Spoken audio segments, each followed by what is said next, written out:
Welcome to another edition of It's Your Business here on America Tonight. Now, this is something all of you in those nooks and crannies across America, I think, can relate to. We have Dan Lamey with us. He's the Chief Operating Officer at a place called Blue Harbor Senior Living. Think baby boomers.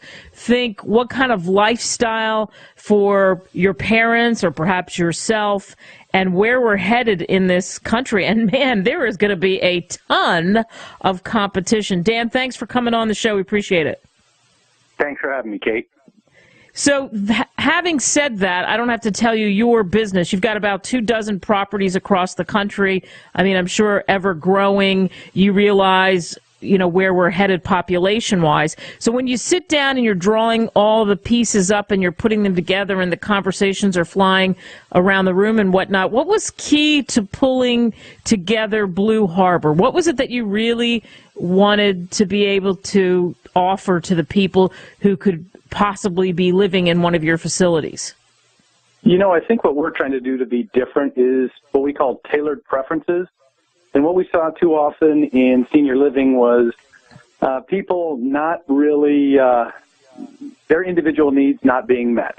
They were given meals, they were given bingo and a few other things during the course of the day, but not really tailored to what their wants or interests were, just sort of kind of checking a box for covering the bare necessities for the seniors, but not really trying to push the limits on kind of going above and beyond for the seniors. Yeah. And so in doing that, I would assume meals. I mean, did you beef up the meals in a different way? Or because somebody told me you have like incredible meals at your places, because this was a significant thing to a lot of people. Well, I started doing this 18 years ago, and the thing we learned early on was we could do everything right, but if we were screwing up the meals, we had really unhappy residents. Conversely, if we were providing a good meal experience, and especially with desserts at the end, we had pretty satisfied residents. So to that end, we're trying to not only offer them a couple of choices at each meal, but then in what we call an always available menu. So if you don't like the two main entree choices, there's this always available menu. So there's going to be something for you to eat every night that you're going to like. Very cool. Do you find that in the decision-making process, and of course, everybody's circumstance is different, but a lot of times the children will have some say. Like they're bringing their parents in, and it becomes like a family discussion. When you sit down and you talk to people, often there are a lot of other family members included? Often there are several dynamics involved in the final decision, and it really depends on the type of senior living product. And what I mean by that, we have independent senior living where it's meals and activities but no health services. We have assisted living, and we have a memory care. And so if it's involving assisted living and memory care, more often than not, it's the children that are making the decision for their mom or their dad. Independent living, it's still the senior more often than not making the decision for themselves. But yes, there are always a lot of people involved, and usually not always agreeing on what's best for their loved one. Tell me what memory care is.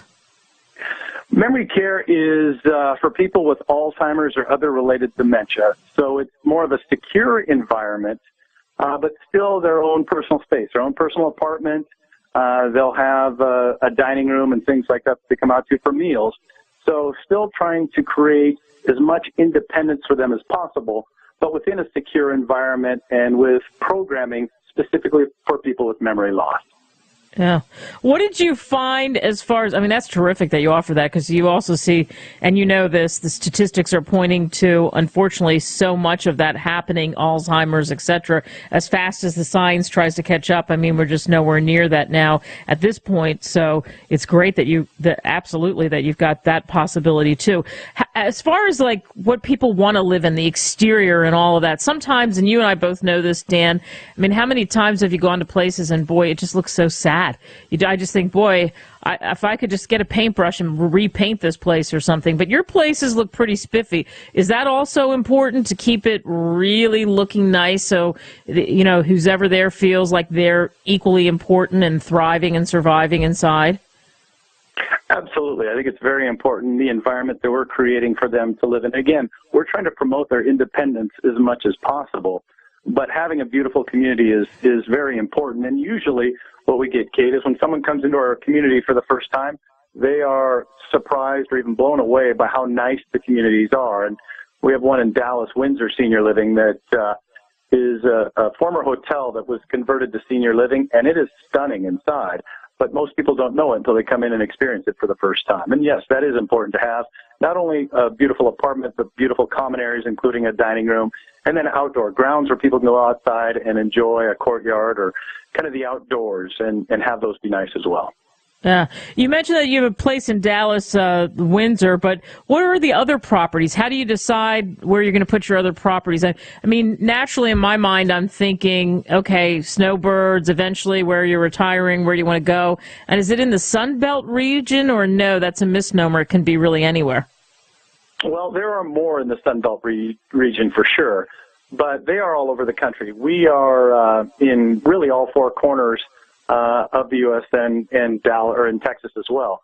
So we have communities in Pennsylvania and New Hampshire, but we also have communities in Florida, Texas, Arizona, and California. So we're pretty much across the country at this point. Yeah. What's the coolest thing that you offer activity-wise that you think is really neat? I mean, everybody wants to play cards, though, Dan. You have to be good. Yeah, You have to be good at cards. I always tell my husband, you got a long time to go, but you better start learning how to play cards because that's going to matter. So everybody wants to do that, but there's other things. That's very important. And again, bingo, I think in a senior living community is a staple. If we were to take bingo away, we may have a revolt. But what I get most excited about are what we call the wow moments. And we had one resident in Scottsdale, Arizona, refer to it as, this was something on her bucket list. And this woman was 87 years old and decided she wanted to jump out of an airplane for the first time. And so she went skydiving, and we have those wow moments all over the country. And we actually encourage each of our communities to have a different wow moment each month for one of their residents and to try and do something that the resident thought they'd never do again. We've had people go horse riding that haven't ridden a horse in 40 years. We had people go whitewater rafting. We had a gentleman in Sacramento who drove 18-wheelers for his career, and he had a terminal illness, but the community had set up for him to be picked up at the community, unbeknownst to him, in a semi-truck and taken to his favorite truck stop where his family and friends were waiting for him for a special meal. And those are kind of the wow moments that we're trying to achieve at all of our communities to really set us apart from what everyone else is doing. Nice. All right, I like it. Dan Lamey, the Chief Operating Officer at Blue Harbor Senior Living. Thanks for coming on America Tonight. Kate, thanks for having me.